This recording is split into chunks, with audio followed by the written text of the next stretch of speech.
What's going on, everyone? Juicebags here, and welcome back to some Dungeon Defenders Awakened.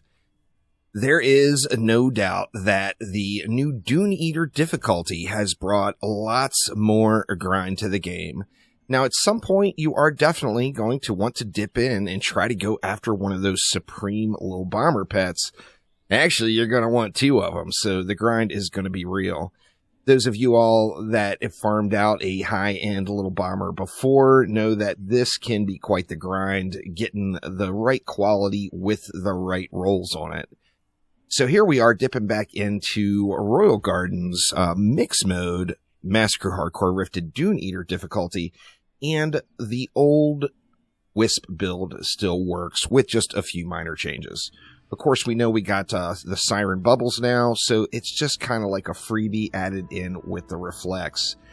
Now, this, without a doubt, is not the fastest way to farm the map. My average runtime is probably about 9 minutes on this map. However, if you want to go with DSTs or PDS, you're going to be able to get this map done in about the 6 to 7 minute mark. So we're going to go with a full aura stack here, Ensnare, Electric Aura, and a Strength Drain Aura. And then, once again, we're just going to take advantage of that Siren Bubble and slap that bad boy right there. Now, even with a lower quality rune, you're still going to be able to get the core covered here with placing it there. And then we are going to spam up the Wisps. Now, as far as stat requirements to run this build, you're going to want to be in Lycan King bonus difficulty gear. So, 12,000 power, 6,000 off stats will easily get the job done for you. Now, since we are in a hard XP grind moment, the XP on this map is not fantastic, but it's not terrible either. But you do want to maximize the amount of XP that you're getting, so we're going to use all of the DU just to make sure we're getting every little drop of experience out of the map that we can.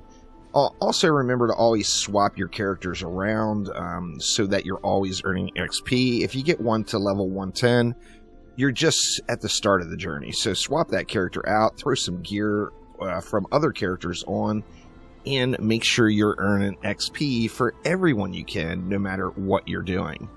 Now we're going to go ahead and spam the upgrades in here, and then after we get all of these upgrades spent, we're going to swap back over to a summoner.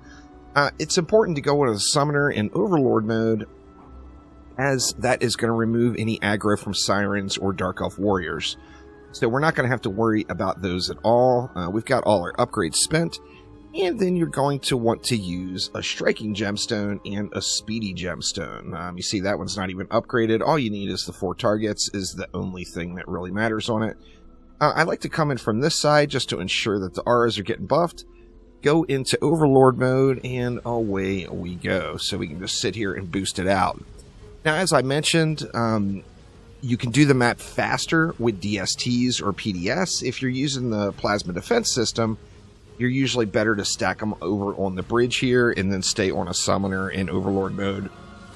If you're using DSTs, you can stack DSTs right here where these Wisps are at, and then you might want to consider staying active on your Apprentice for that Overcharge buff, as Overcharge just takes DSTs to the next level. Now, I usually prioritize kind of chillaxing mode over speed farming when I'm grinding things. Obviously, if I was running speed runs, I'd be able to get the maps done quicker and get more loot. However, just as a quality of life, I like to try to prioritize just the chill boosting builds. So I can set this one up.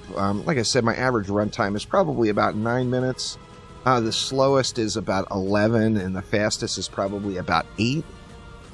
However, the build holds well, runs super smooth, and really never really has any issues at all.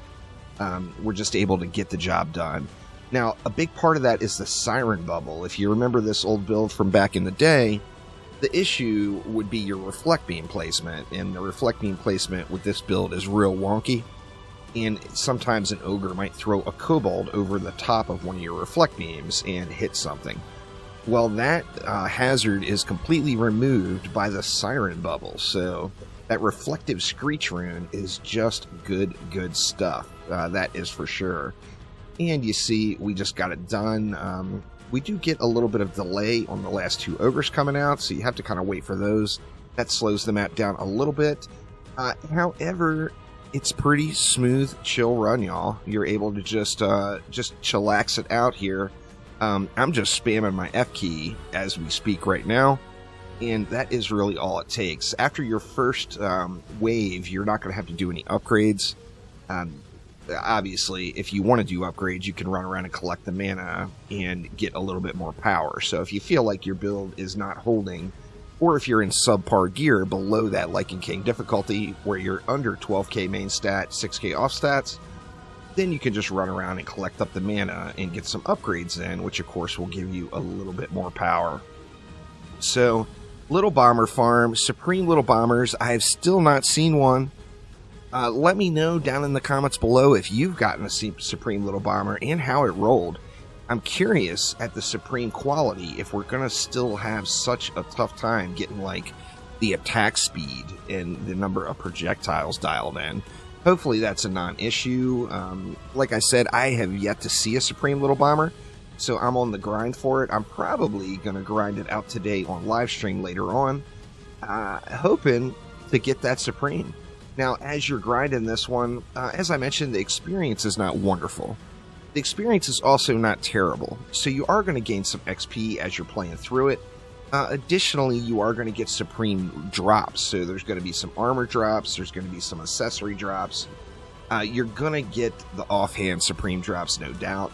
So this is just a good farm map. Like I said, not the best farm map, but it allows us to target farm those Lil Bomber pets. So the Supreme Little Bomber is the dream. Hopefully I get one right here on this run. We're going to have to see how that plays out, though. And nose to the grindstone, that is for sure. As you know, the Little Bomber is one of the lengthiest runs, or the lengthiest grinds in the game, as there is no subpar. You know, if you get one that's missing a stat, it's just no good. If you get one that's not at the speed cap, it's just no good. If you get one that doesn't have the projectiles, it's just no good. So it's right up there as far as hard grinds, like getting a good spinning steel weapon or a good Proteum Mark II weapon for the EV. It's right along those lines. So lots of runs will be required. You can get them done super quick, though, and super, super chill. So take the defense of your choice. The three that I would probably suggest over anything else is the Wisp, the DST, or the PDS, as those just make it such an easy farm map. The reason I like to use the Wisps here is I can build it a little bit quicker. Placement is not crucial. Just throw them on the ground and go. And it makes for a nice quick build. Even if it's not the prettiest, most symmetrical build out there, it's still going to get the job done for you. So throw those Wisps on the ground and get to it. And you see we're already, about halfway through the final wave here. And just chillaxing it out. So good stuff here on the Royal Gardens on that Dune Eater bonus difficulty. This update's been a ton of fun, y'all. I've been really enjoying it. The Dune Eater definitely adds a little bit of spice to the maps. It makes the ogres a little bit tougher. Some of the maps, there's a few more than there was before. So it's been super, super fun.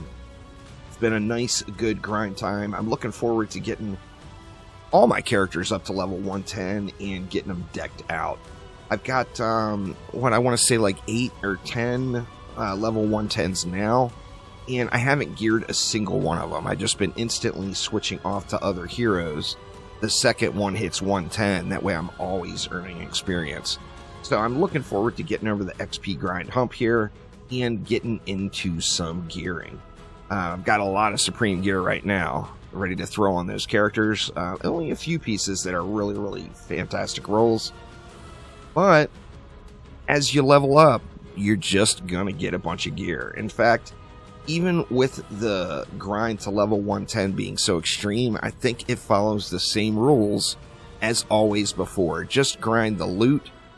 Before you get all the loot you're going to want, you are going to be on level 110 on everybody, as, you know, the loot grind is just real. No Supremes that time around. Let's take a look at the Little Bomber we did get. We got a really trash roll Little Bomber, so that's unfortunate. In addition to that, you will also get a guard chest every time you run it. And a guard chest, of course, is a hot item, so you can kind of dual farm your guard chest or a Lil Bomber. Now, at the same time, I do keep an eye out for these fairies. If you get a good high-quality fairy, it's definitely worth keeping around. But that is the farm build I personally have been using to try to hunt down that supreme Lil Bomber. So that will do it for now. Thanks an absolute ton for watching, and I will see you soon with some live DDA bomber farming. Thanks again, y'all, and I will see you later.